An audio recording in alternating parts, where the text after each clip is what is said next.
Hey everybody, Cool Cucumber here. Welcome to the episode 3 vlog for Let's Abridge Pokemon Fire Red.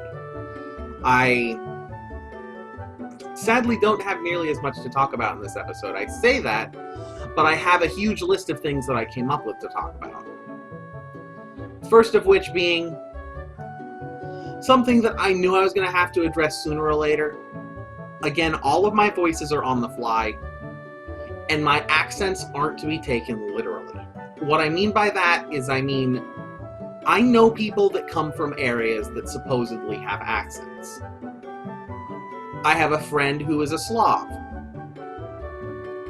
I have a really hard time distinguishing what his accent is. If anything, it almost sounds American. Which kind of brings me to the point why I think so many Americans use so many bad accents. It's because we have a lot of accents. All Americans certainly don't sound like this. And they also aren't all wicked smart.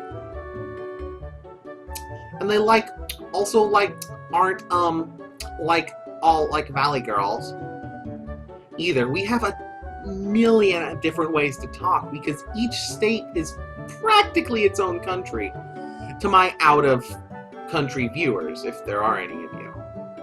I mean, I know there's at least one of you that's an out-of-country viewer.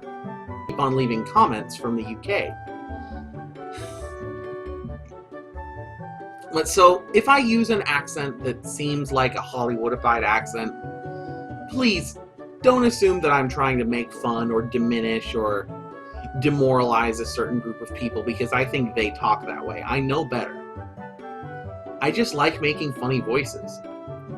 And if I'm doing Kermit the Frog or the Dark Mouse, that doesn't necessarily mean that I think this is an accent.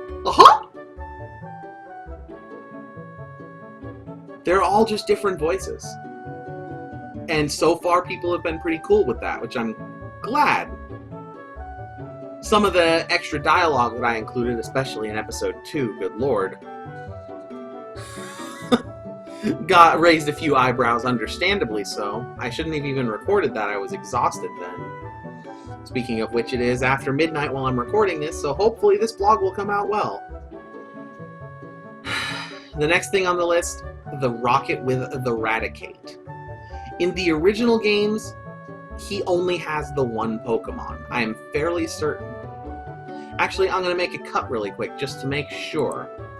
Yes, he has a single level 16 Raticate, opposed to a level 13 Rattata and something else, which is a lot more manageable, considering a fully evolved Raticate at that point in the game is really strong.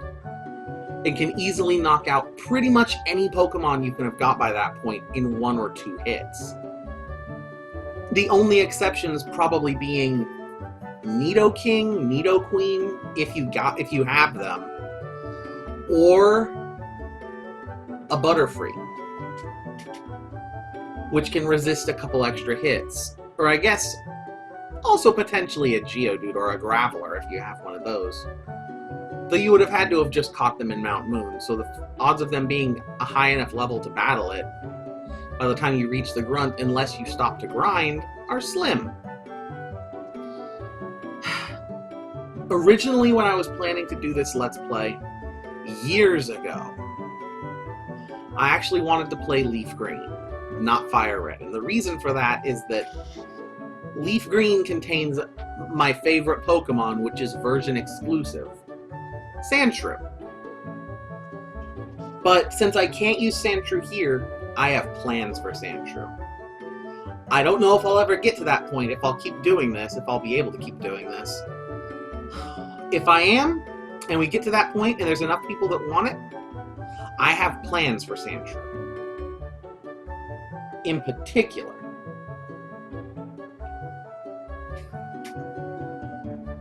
my TV fell off its base the other day and cats are hopping around it, so I'm trying to make sure they don't knock it over again. It's fallen on the floor about 50 times.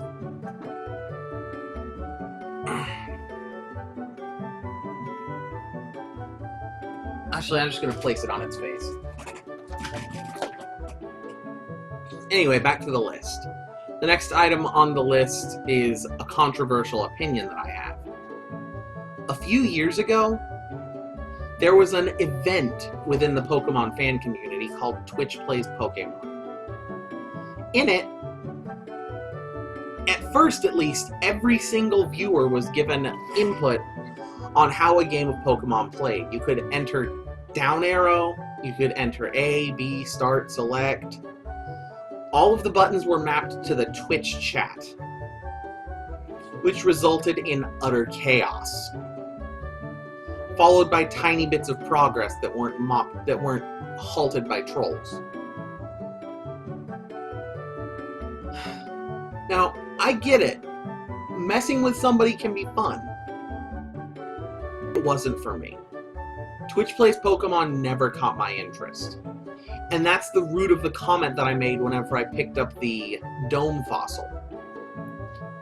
Do I go with a tired meme I hate, or not that? Lord Helix, in the Twitch Plays Pokemon legacy, because against my will it was force-fed down into my ear holes. There was a moment where every single Pokemon besides one was released. That one Pokemon was, I believe, a Pidgeotto? It was in the Pidgey line, the Pidgey family. And it couldn't be released because it was the last Pokemon. Between that and Cinnabar Island, something was introduced called Democracy. I think they called it Democracy. Again, I didn't watch it, so this is a shadow source. I really have no right or reason to talk about it. But because of that, there was one other Pokemon that they had access to at that point in the game, and that was the Helix fossil they picked up way before in Mount Moon, who the fans dubbed Lord Helix. And after that, every time a Helix fossil appeared anywhere in any Pokemon game for any reason, Lord Helix has parted the red sky and come to see us in the vista of yore. We will frolic in the fields forever because circle. And I never got into it. I still don't get it. I don't think I'll ever get it. It wasn't for me. If you had fun with it, I'm glad. I wish I could have had fun with it. Instead of being bitter and jaded, sitting here behind a webcam, talking to you all about a Let's Play, and barely talking about that Let's Play, because not a lot happened in the last episode. As evidenced by our commenter, I'm going to now read this comment in full once I find it.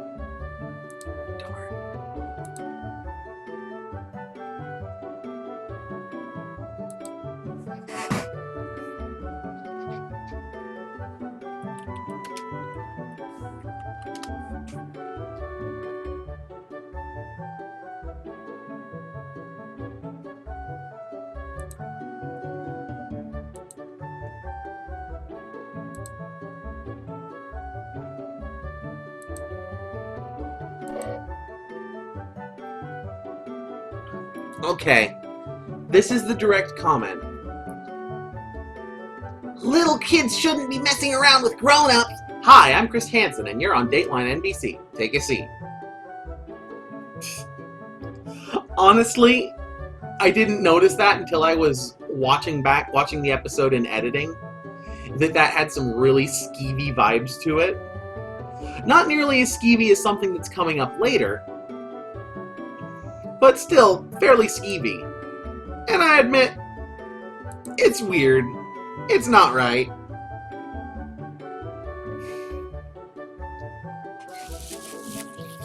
Though I will say I don't think many of the Rocket grunts are adults. I feel like the median age is about 16 for the Rocket grunts. They act about that. With the exception of some of the executives and of course Giovanni. who aren't grunts, they're yet to be encountered executives and the leader.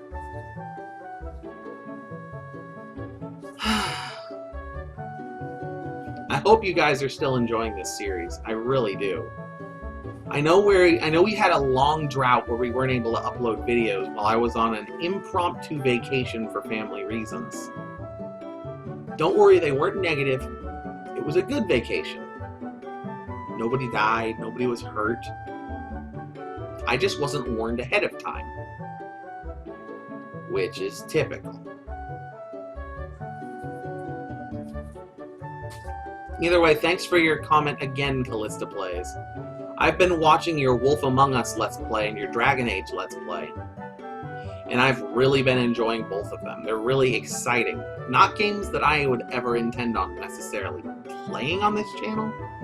Maybe Dragon Age someday, if I could be coaxed. But you're doing a really good job with them. And I hope that you and anybody else watching this, until next time, will remember, stay cool. Okay, I know I just ended the vlog right there, but this is a really short vlog, and also I have one other thing that I'd like to talk about that I had kind of forgotten. This is being recorded the next morning, and that is the status conditions in Pokemon and in JRPGs in general. I am convinced that almost all of them are mistranslations, unnecessary, that they hinder the experience, and I do not like them. And I want to speak about this because Pokemon is particularly notorious considering they're still a turn-based RPG with no, like, environmental mechanics or flowing action or anything that would justify / make it more tolerable. And the first one I want to talk about is the episode's namesake, confusion. Some people will justify confusion saying it's not that bad, you can just switch out. You can. But in terms of competitive play, if you can switch out, you pretty much have to. Unless you're in a corner. And there is no way that that is a coin flip for getting hurt in confusion. Or if it is, it's rigged up in such a way that it's repeatedly heads and repeatedly tails every single time. Because you either find yourself being almost knocked out by confusion, or severely dampened by it. And Gen 1 was worse. It feels like there's a failsafe for confusion that's been introduced in the more recent games. You very rarely get knocked out by confusion. But between not getting to move and hurting yourself every other turn, it is way too strong. Especially when used in conjunction with paralysis. Something we either haven't seen to this point, or at least haven't seen much. Paralysis... Confusion is my least favorite to be inflicted with. Paralysis is my least favorite in general. But really quick back to confusion, I want to talk about it in other JRPGs. Because it doesn't really appear all that much in standard RPGs, or D&D style RPGs. It does appear, but normally it results in the player characters or the NPCs or whoever is afflicted running around confused. Not punching themselves in the face. I'm not going to punch myself in the face right now because I'm having some dental issues. But literally, that makes so much more sense than me likey smash, oh noes! Every other turn, me forget that me am not target. And I will give it a bit of a pass in games like Final Fantasy just because it also targets the party. And that could be an explanation for confusion. You're like, oh no, where's the enemy? I'm not the enemy, I'm Tom!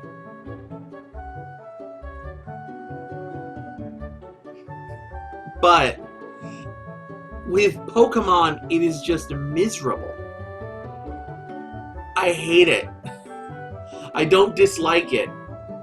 Every time I get confused, I get angry.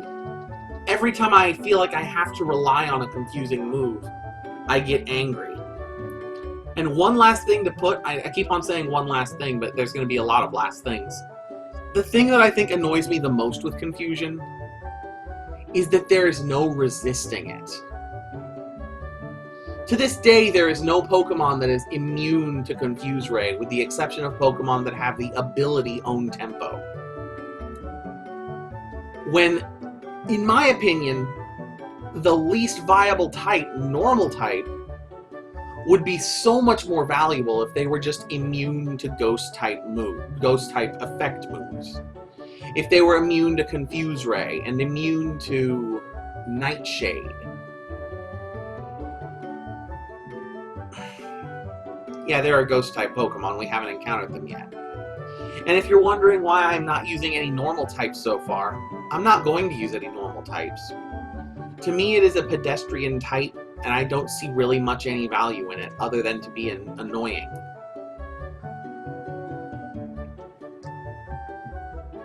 But I should move on to Paralysis, because this is where I feel like there is a mistranslation. I have been paralyzed.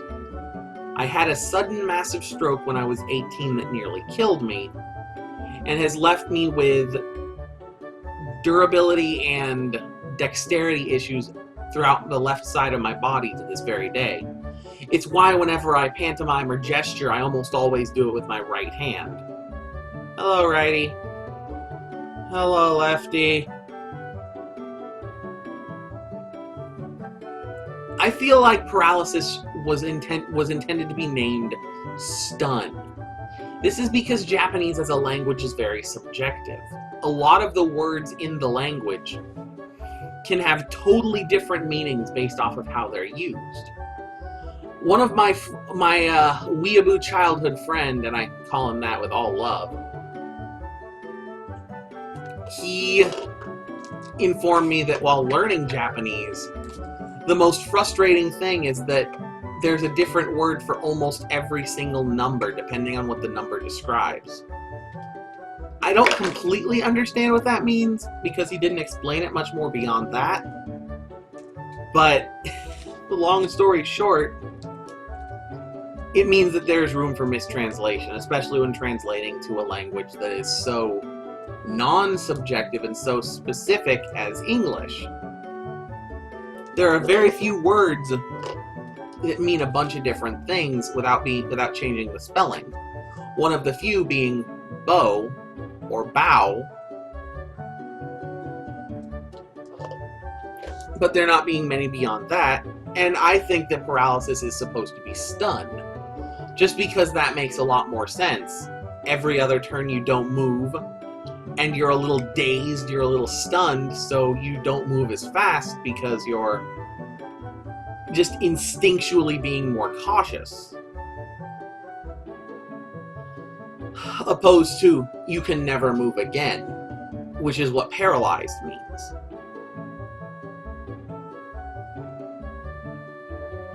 And with that, I might as well go on the train and complete this list with the status move that nobody teaches their Pokemon, that rounds out this trio of frustrating status conditions that you can stack Confusion and Paralysis. If you're both confused and paralyzed, or parafused as the competitive community calls it, you have a 25% chance of moving. Evasion notwithstanding, you have a 50% chance of hurting yourself in your confusion, and a 50% chance of being a 25% chance of being paralyzed, with your speed being decreased. Confusion should never have been allowed to stack with other status conditions. That is the worst. Nobody wants to be staggered into oblivion where they never are able to move. That's not a fun way to play. That's not tactically smart, it's cheap. though not quite as cheap as something we'll get to later on in this list.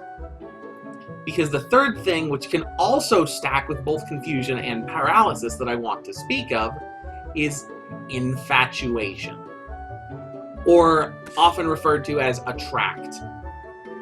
It only works on opposite-gendered Pokemon, which means that players very rarely, if ever, utilize it. But there is, especially in early game, more male than female Pokemon. This is just a fact. There are more male Pokemon than there are female Pokemon. I don't know if this was to appeal to a male demographic early on in Gen 2, or what, but it means that literally this is why Whitney is so hard to beat. It's because you have to specifically hunt for a female rock type if you want to have a legitimate chance of beating her. Because she uses Attract. But Attract, all in all, is just a weaker version of Paralysis. There's a 50% chance that your Pokemon will be infatuated and unable to move. That they fall in love with the opponent. My main problem with Attract is that, first off, I don't think it should be gender limited. I know the reason that they did that was because gender was introduced in Gen 2. And that, especially in places like the US in the 90s, did Pokemon Gold and Silver come out in the 90s? It either came out in the 90s or the very early 2000s. But regardless, even so,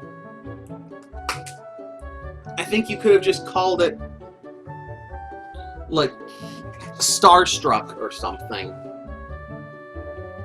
And Attract could have instead been Dazzle or something.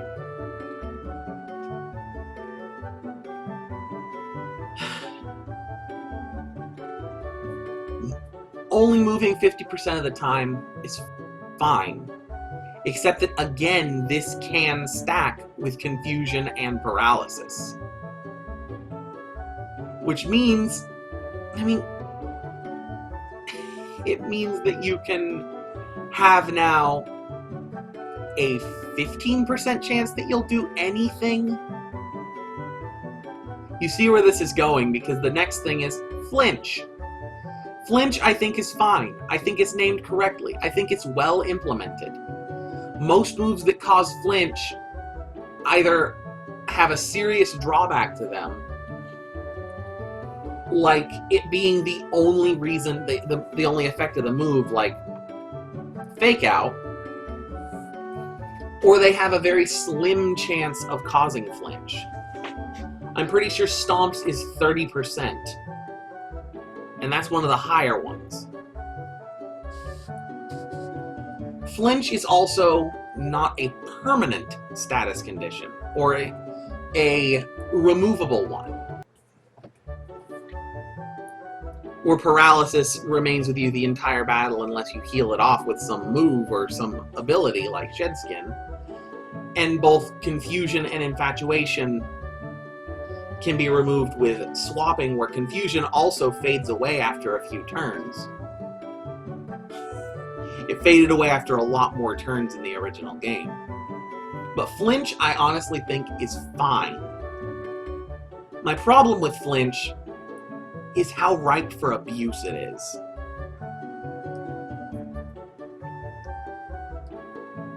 And that really comes down to one ability. You know what ability it is. But my brain is empty right now, so I'm going to look it up real quick and insert a cut. Serene Grace. Serene Grace doubles the chance of one of these moves having a secondary effect, which effectively means that moves like Stomp go from having roughly a 30% chance of Flinch to a 60%. Now combine Stomp with Confusion and Paralysis. Why not also Attract? All of a sudden, you're moving like 1% of the time. And even if you swap out, you're going to take damage from the next stomp. It's terrible. It is terrible. They should be competitively banned. Nobody likes them. The only people that like using them are people who like using them because they don't like playing the game. They like being trolls. They're like, you can't move ever. That doesn't make you witty or skilled. That makes you cheap. And it's one thing to do it against computer opponents. It's a totally different thing to do it against humans in a competitive environment. No, I do not approve. I will never approve. You cannot change my mind on this. But I would be interested to see you try. The next one, ironically, despite the fact that it used to be the most egregious, I feel like has lost a lot of steam in recent years, and that is sleep. Sleep puts you to sleep for a few turns, but you don't faint while you're asleep. Honestly, sleep, I think, is super misclassified. I think it's really badly implemented. But not because it's game-breaking. Sleep is annoying. It really can be. But, despite that, there are a lot of ways around sleep. Not just abilities, but moves that allow you to act while you're asleep. There are entire strategies that revolve around your Pokemon remaining asleep for the entire battle. So what would I change about it? I would change its effect, and I would also change what it's classified as. I would make it an ability. I would keep the fact that it's an ability, that it's a status condition that wears off. Like Confusion, sleep does wear off after a few turns, but I would rename it to Drowsy, or Sleepy, which is probably what it originally meant. If you're sleepy, you're not unconscious. And I would make it a status condition where you have a 50% chance to move, like with paralysis, but you also have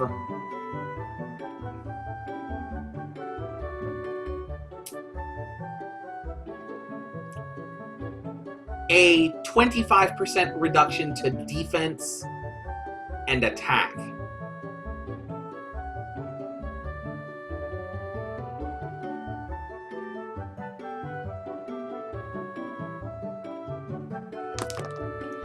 Keeping in mind that these status conditions cannot stack in this system, I think that would make sleep a lot more tolerable to deal with and a lot more interesting. Unlike Freeze. Freeze is a status condition we've never had to worry about before, because there's no move that guaranteed inflicts the freeze status. And I think Freeze makes perfect sense in what it does. It's actually the status condition I have the least problems with.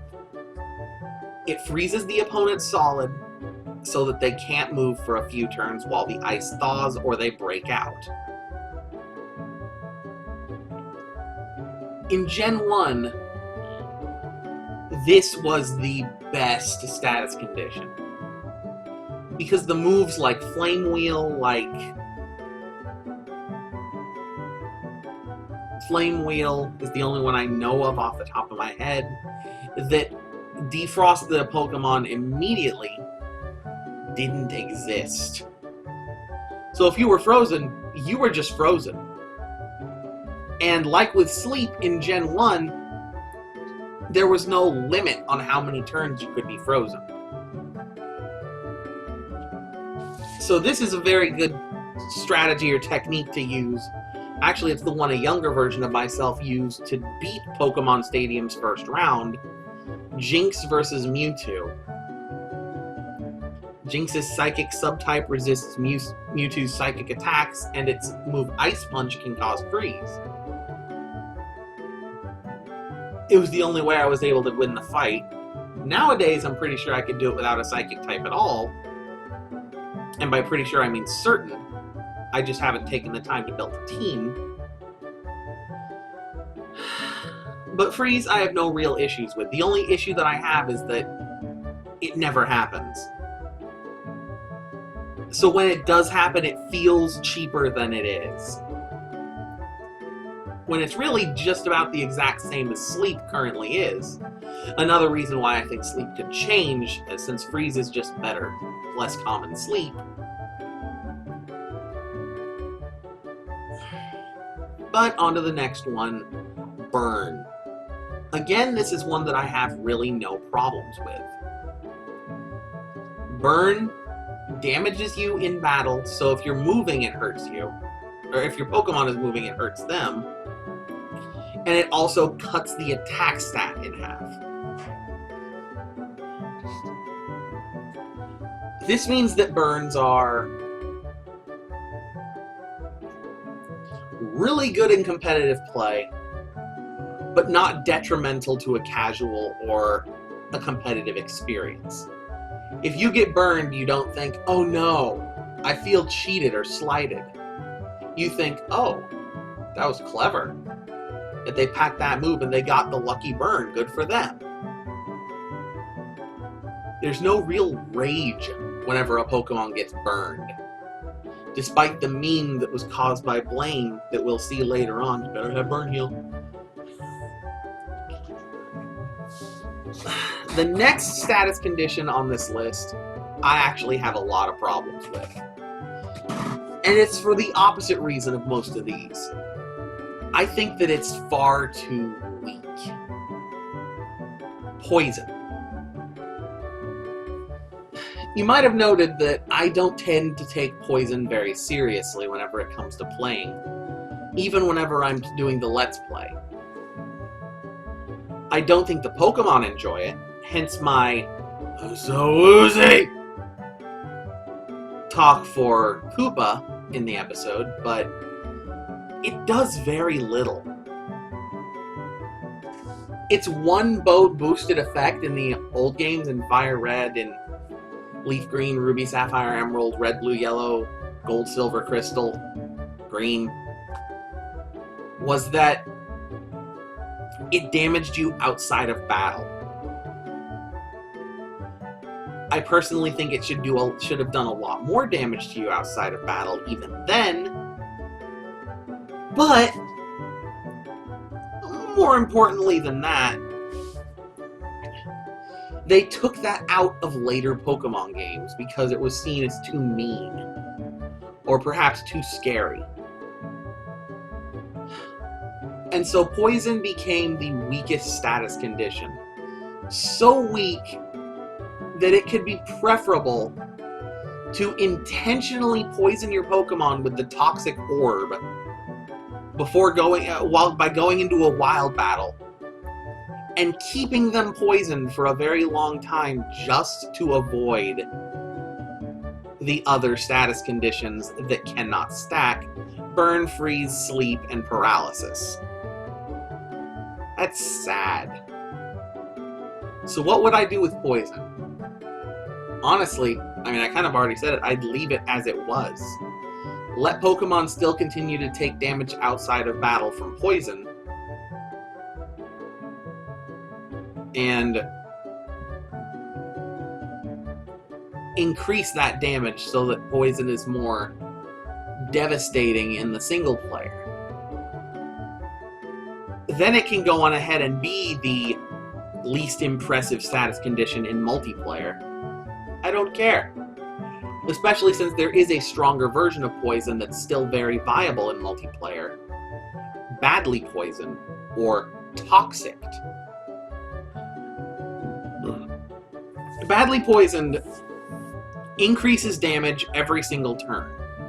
So it does 1/16 of your hit points in damage, then 1/8, then 1/4, then half, then all of it. I don't know if that's the I think I messed up. I think it starts with 1/32, not 1/16. But it builds speed, it snowballs.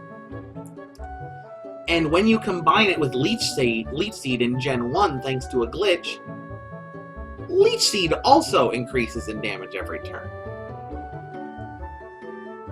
Oh no, I didn't put Leech Seed on the list. Leech Seed is another status condition that can stack that's effectively poison, but it heals you. And the main issue that I have with Seeded is that so few Pokemon can use it or utilize it, to the point where it's just kind of irrelevant, especially in today's meta. Grass type is already risky to use considering it has the most weaknesses of any type.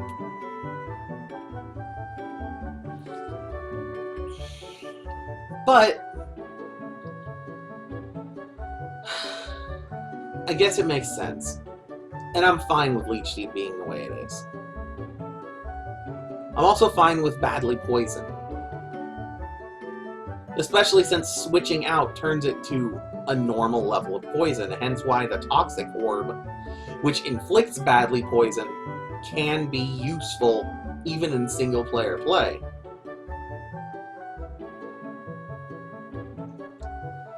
The last status condition I have to talk about is the worst. This is the one that is banned from competitive play. And I think it's banned in part because the game doesn't consider it a status condition. The game considers it a stat lowering condition or raising condition. Evasion. If there's one thing worse than not being allowed to move and instead punching yourself in the face repeatedly, it's fighting an opponent that you literally cannot touch.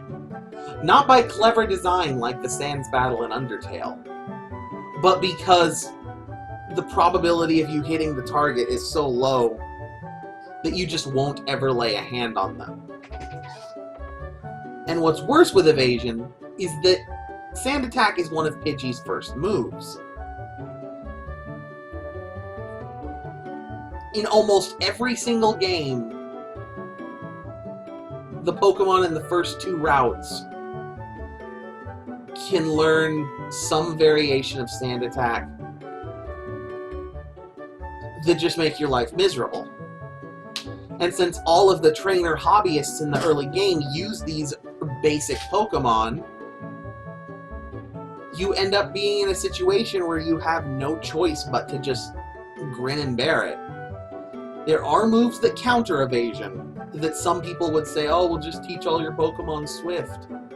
Not that Swift hasn't been nerfed into oblivion, because it has. Or just teach all your Pokemon, or teach your Pokemon Aura Sphere, or get Pokemon with the no guard ability like Machamp. All that's well and good. But if competitive play allows everything else that I just mentioned, but doesn't allow Evasion, that should let you know just how cheap it really is.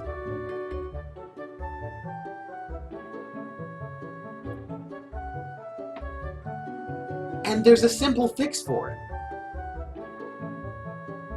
Turn it into a status condition. Make it evasive. Limit it to 2 stages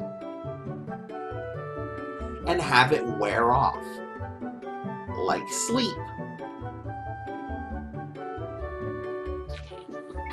Just evasive or blinded.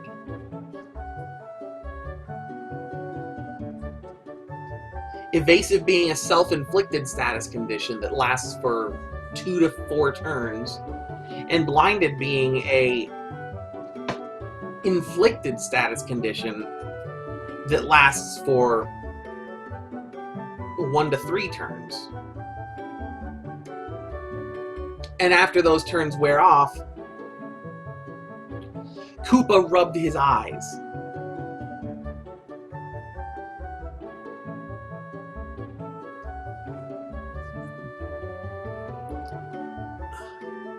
Zinger got tired. Problem solved. Problem solved! Problem solved! What's more frustrating about Evasion is that this is exactly how westernized RPGs have been doing it for decades. Yeah, Mirror Move in Dungeons & Dragons is really strong, until you get down to 1 or 2 mirror copies remaining. All of a sudden, your defense is basically gone. And if you fire it up again, you're wasting a valuable spell. Because you don't get that many uses of magic in Dungeons & Dragons 1st and 2nd edition.